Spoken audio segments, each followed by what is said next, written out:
Fala aí, pessoal, seja bem-vindo a mais um vídeo aqui no canal. Vamos acompanhar as últimas notícias do São Paulo. E, enfim, né, o Tricolor venceu a primeira no Campeonato Brasileiro. Então vamos ver a análise dos comentaristas sobre a vitória do São Paulo contra o Santos por 2-1. Então, sem mais enrolação, vamos pro vídeo. E aí, pessoal, gostaram do que viram no estádio do Morumbi? Começa com o Miller, fique à vontade, o Barolo chegou do Morumbi, Jean também acompanhou o jogo, enfim, todos aí. Miller, foi um jogo bastante corrido no primeiro tempo, o Santos, ele entra no jogo, né, ainda ao final do primeiro tempo, e na segunda etapa o São Paulo deu um susto ali, muita gente achando que o Santos poderia mais uma vez empatar, como o São Paulo vinha empatando nos últimos jogos, sai na frente, sofre empate, isso não aconteceu, Miller. Mas eu acho que o São Paulo, primeiro tempo foi muito mais, jogou muito mais que o Santos e mereceu a vitória, né? Segundo tempo, o Santos, claro, perdendo por 2-0, tem que sair pro jogo, né? Foi pra cima, né? Sem muita qualidade, teve algumas boas opções, né? Principalmente no final do jogo, mas eu acredito que o São Paulo jogou mais que o Santos, mereceu a vitória. E o que eu fiquei mais feliz com o Tricolor foi que, né, Barolo?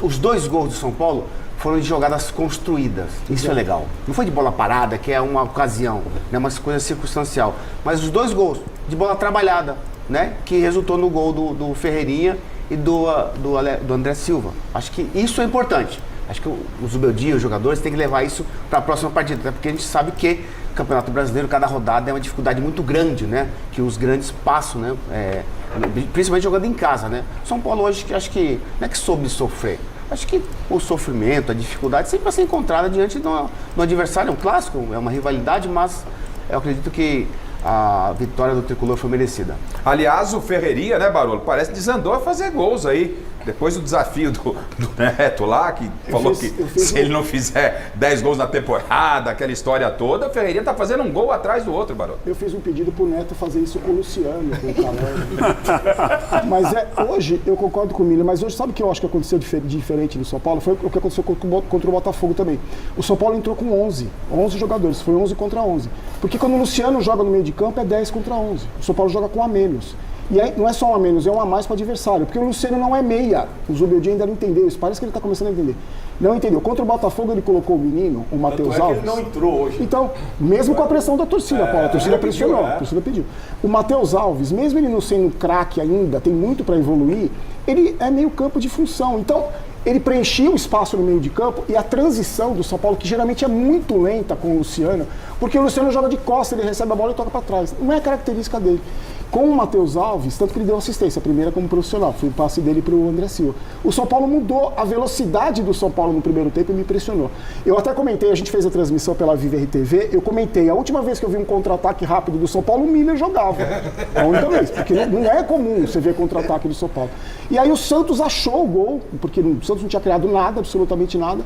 E no segundo tempo, eu achei que o São Paulo cansou. O São Paulo cansou. Não tem os jogadores mais velhos, né? O Cédric, o Enzo, que parece que está morrendo todo final.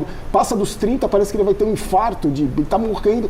Porque se dedicaram também bastante. E algumas coisas me chamaram a atenção no jogo hoje. Quando acabou o primeiro tempo, que o São Paulo tinha acabado de tomar o gol, o Zubeldia, o calça apertada foi no meio de campo. O Zubeldia calça apertada, que é o apelido é Tarzan de calça apertada. Ele foi pro meio de campo e tomou um cartão amarelo que ele foi para cima do juiz. Ele adora o amarelo, né? Só que do lado dele, os jogadores do São Paulo não foram falar com o árbitro. Todos eles se fecharam no meio de campo no intervalo. E ficaram 1 minuto e meio conversando. Eu nunca tinha visto isso acontecer no São Paulo nos últimos tempos. Com certeza eles devem ter conversado, olha, não vai acontecer o que aconteceu com a Alianza Lima, aconteceu com o Botafogo, aconteceu com o Cruzeiro, a gente não vai perder esse jogo.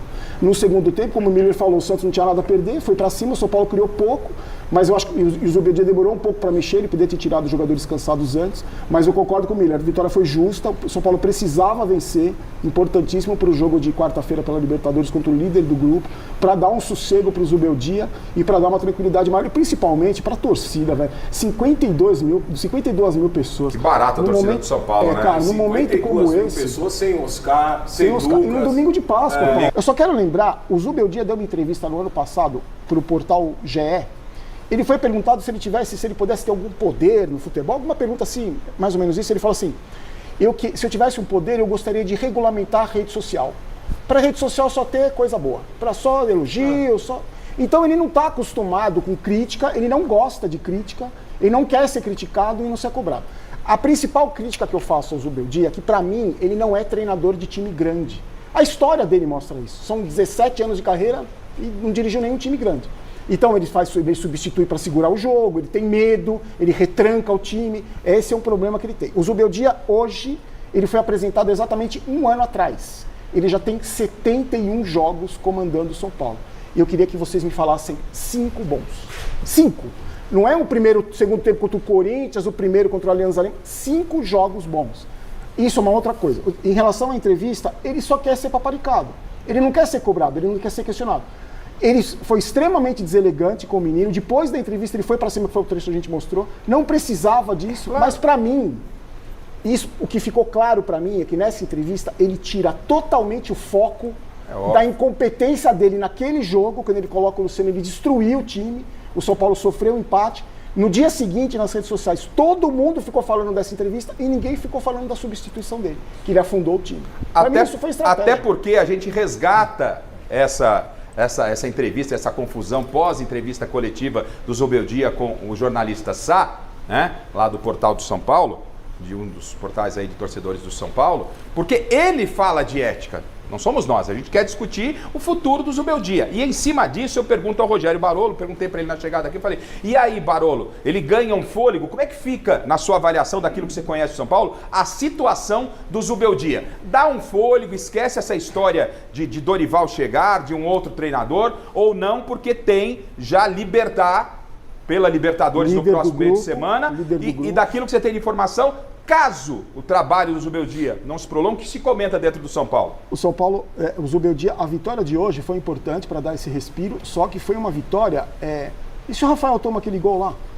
Empata de novo? Porque não ficou longe do São Paulo sofrer um empate, né? Não foi assim uma partida exuberante do segundo tempo, o São Paulo fez 3-0 e acabou, não tem mais dúvida. Caiu. O segundo tempo foi muito mais do Santos que do São Paulo. Exatamente. Então a vitória hoje dá um respiro para ele. Não que não precisamos mais nos preocupar, agora o Zubeldia é o homem certo. Eu acho que não. Ele vai continuar pressionado. Eu acho que essa história de... O São Paulo tem um elenco curto, né? Que ele vive falando. Tá, ele não foi consultado pelo presidente, que iam se desfazer de 16 jogadores? Porque no clube minimamente sério, o treinador seria consultado. Olha, nós vamos ter que se livrar de 16 jogadores para diminuir a folha salarial. Ele não foi consultado? Ah, mas o São Paulo não tem banco. Se livrou de um monte de jogador, não tem banco. Tá, o Lucas Ferreira é pior que o Eric. O Negruti é pior que o Santilongo, o Eric, o Cedric são piores do que o Raí Ramos, que saiu. Não. Então essa desculpa toda, para mim é a desculpa que o elenco é curto, que tem desfalques.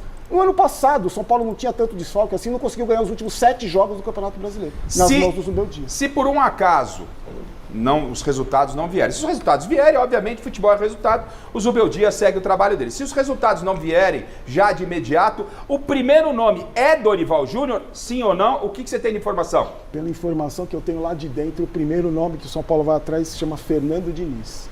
Fernando Diniz? Para o meu completo e total desespero. Você é amigo dele, por que você está falando isso? Aqui no Mesa Redonda você foi tão delicado com ele quando ele teve aqui. Eu não tenho nada contra a figura dele, eu só acho ele um treinador horroroso. Mas o que eu sei é que a diretoria do São Paulo tem muita amizade com ele e com o empresário dele. E o nome que o São Paulo... Isso me passaram lá de dentro, alguma pessoa lá de dentro me passou. Que o São Paulo estaria já conversou um tempo atrás. Sim. Tá? Teria até acertado o salário com ele, que o Zubeldia consegue respirar, ele fica pressionado. Tipo o Ramon Dias, né? Foi levando. Você me perguntou, eu acho o seguinte, 3 resultados ruins ele cai. Ele não está seguro. Os resultados vindo, ganha do Libertad fora, ganha mais um clássico, chega ali quinto no Brasileiro, ele vai se estabilizando. Mas 3 resultados ruins, ele volta toda a pressão. Miller, Fernando Diniz... ou Dorival, no caso do trabalho não seguir, e vai seguir, por enquanto segue normalmente. E se você também tem, obviamente, o Miller muito bem relacionado dentro do São Paulo, tem alguma informação de bastidor, o que você acha que pode acontecer e que você falasse a respeito de nomes que estão sendo comentados? Sem dúvida nenhuma que o treinador do São Paulo ele está na corda bamba, né? Já há muito tempo. Hoje, o Barão disse, a vitória deu um alento para ele, né? Como diz o espanhol. Eu também não Diniz para mim não é um nome para o São Paulo, para mim seria o Dorival Júnior. Só que o São Paulo está olhando para a conveniência e também para o cofre, que está vazio. Né? As duas coisas, conveniência, porque tem um empresário, aquela coisa toda, tá? O São Paulo é muito empresário por aí. E o cofre que é vazio. O Dorival é um treinador de 2, 3 milhões por mês, né? O Diniz é mais barato. Quer dizer, então acho que o São Paulo está vendo essas duas vertentes, né? E a conveniência para poder contratar um treinador. Aí o Santos faz a substituição, primeiro que o nosso querido Zubeldia. Aí ele coloca o Sherman, Pituca e o Verón. Sherman, Pituca e Verón. Isso. E aí, quando ele coloca Sherman, Pituca e Verón, você imagina que, ele vai reforçar o meio-campo. Aí, eis que o nosso querido Zubalocco entra em ação. Então, tipo assim, de novo, tem os que gostam, tem os que não gostam. Tem os que faz malabarismo e tem os que não faz malabarismo. Aí, a gente olhando assim, beleza, talvez, ele estava pensando em vou esperar o Santos para mim a substituição ser o counter, tá ligado? Para mim ser o counter, vou fazer. Aí ele coloca 3 caras de meio campo. Aí você pensa, ele vai vir pelo meio campo. E aí nosso querido Zubeldia faz o quê? Aí, depois dos caras, ele coloca Ferrarese e Bobadilha. Aí ele tira quem? Ele tira Ferreirão e tira Alves. Aí você fala, por que ele fez isso? Mano, era nítido. O Ferrarese ia virar lateral direito, o Cedric que tava ali, não tava cansado, mas também não tava empolgado. Ele tava ali, naquela. E aí ele coloca quem? Ele coloca o Bobadilha de volante e empurra o Marcos Antônio pra meia. Você fala assim, Isso aí foi esquisito. Aí você tira um jogador que tava bem na partida na dele, e empurra pra meia, pra uma função que não é dele. E ele não tava como terceiro homem de meio campo, ele tava literalmente na do Alves mesmo. Do Alves. Aí vai dar Beyblade, né, pai? Aí deu errado. Aí ele chama o menino, devolve o menino, e aí depois, no final do jogo, aos 90, então os caras entram aos 77, Isso. 13 minutos depois, ele faz a segunda alteração para consertar a primeira. E vocês querem falar para mim que ele tem leitura de jogo? Que ele tá fazendo milagre? Só se ele advoga em causa própria. Ele quebra primeiro para consertar depois. Porra, que raio de substituição é essa? Segunda para consertar a primeira? Mano, vocês só podem estar de brincadeira comigo, velho. Mano, desculpa, não tem como. Cara, tira o Alves, põe o Negruti. Negruti, você vai ficar na cabeça da área. Deixa os 2 volantes posicionados. Tira o Ferreirão. Quer pôr o Ferrarese no Cedric? Põe o Ferrarese no Cedric lá. Ferrarese bola aérea, Ferrarese no Cedric. Tira o Ferreirão e põe o Rian, põe o Luca. Põe um cara pelo lado, faz os 3 volantes, vira pro Ferreirinha e pro Luca, ou para quem quiser treinar, e fala assim, fecha nos volantes aqui no meio. Quando a gente roubar, vocês são os caras da escapada. Fica posicionado, Não. O Marcos Antônio tá do lado do André. Sim. Mano, aí nós tomamos o calor dos caras, velho. Mano, os caras amassaram nós. Aí, cara, aí vocês querem que eu fale o quê? Eu não tenho o que falar, mano. Baita vitória, um baita primeiro tempo. Até os 20 e poucos ali, 45 dá o quê? 22 minutos. Até os 25 minutos ali foi meio que os moleque. Falta de experiência. Aí ele faz uma substituição. Aí é foda. Então vamos comentar sobre essas últimas notícias do São Paulo. E o Tricolor, enfim, venceu a primeira, pelo Campeonato Brasileiro. Ganhou jogando em casa no Morumbi contra o Santos por 2-1. O Zubeldia mandou o São Paulo a campo com Rafael no gol, Cedric, Juan, Sabino e Enzo Dias, Alisson e Marcos Antônio, Lucas Ferreira, Matheus Alves e Ferreirinha e André Silva. Eu gostei muito do primeiro tempo do São Paulo, era para ter feito até mais, né, galera? O Ferreirinha abriu o placar e vem jogando muito, né? Marcou 5 gols em 4 jogos. Depois o André Silva fez o segundo. E no final do primeiro tempo, né, o Tiquinho Soares cobrando o pênalti diminuiu para o Santos. Mas o São Paulo jogou muito no primeiro tempo, como vinha jogando em antes, né, galera? Mas se repetiu também o segundo tempo. Sempre no segundo tempo o Zubeldia mexe errado, chama o adversário para cima e o São Paulo sofre muito. O Santos jogou muito no segundo tempo. No final do jogo o Rafael fez um milagre. Então, muito das minhas críticas no Zubeldia é em relação a isso também, né, galera? Ele mexe muito mal no time. Mas o importante foi a vitória no jogo de ontem. Ele começou a utilizar a base agora, né, galera? Até que enfim. Então, quando alguns comentaristas criticavam a torcida no Campeonato Paulista, quando pedia esses garotos, prova que a torcida estava certa. Porque o Lucas Ferreira, né, o Matheus Alves, vem jogando muito. E era para ter jogado até no Campeonato Paulista. Agora a gente precisa ver um pouco mais o Rian Francisco em campo também, né, galera? Na minha opinião, ele poderia ter entrado ontem, no final do jogo, pelo menos. E agora vamos ver as notas do público, né, para os jogadores do jogo de ontem. O Rafael novamente salvando o São Paulo. Vem catando muito, vem fazendo grandes defesas, né, o Rafael nos últimos jogos.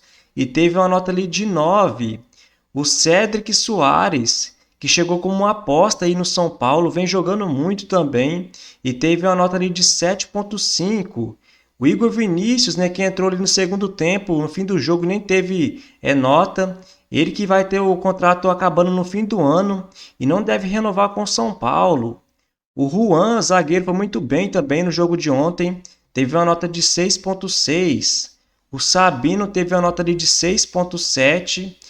O Enzo Dias novamente muito bem, teve uma nota ali de 7.4. O Alisson teve uma nota ali de 7.4 também. O Marcos Antônio teve uma nota ali de 7. O Rodriguinho, que entrou ali no segundo tempo, também nem teve nota.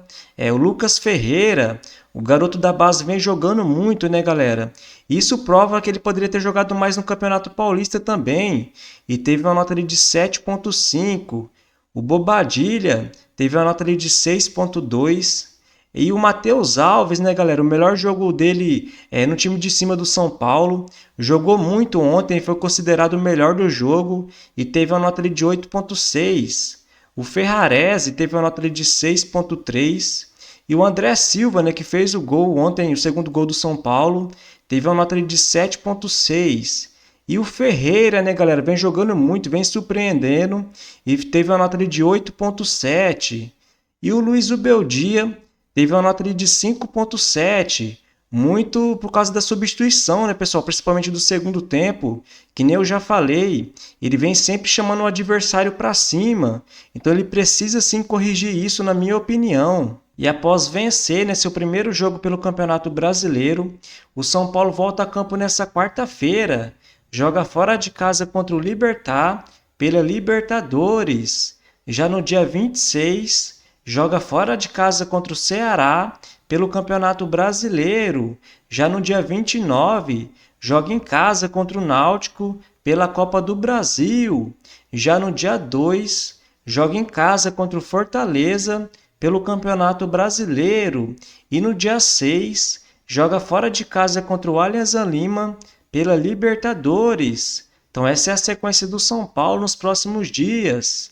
Então se você curtiu o vídeo, deixa seu like, se inscreva no canal e até a próxima!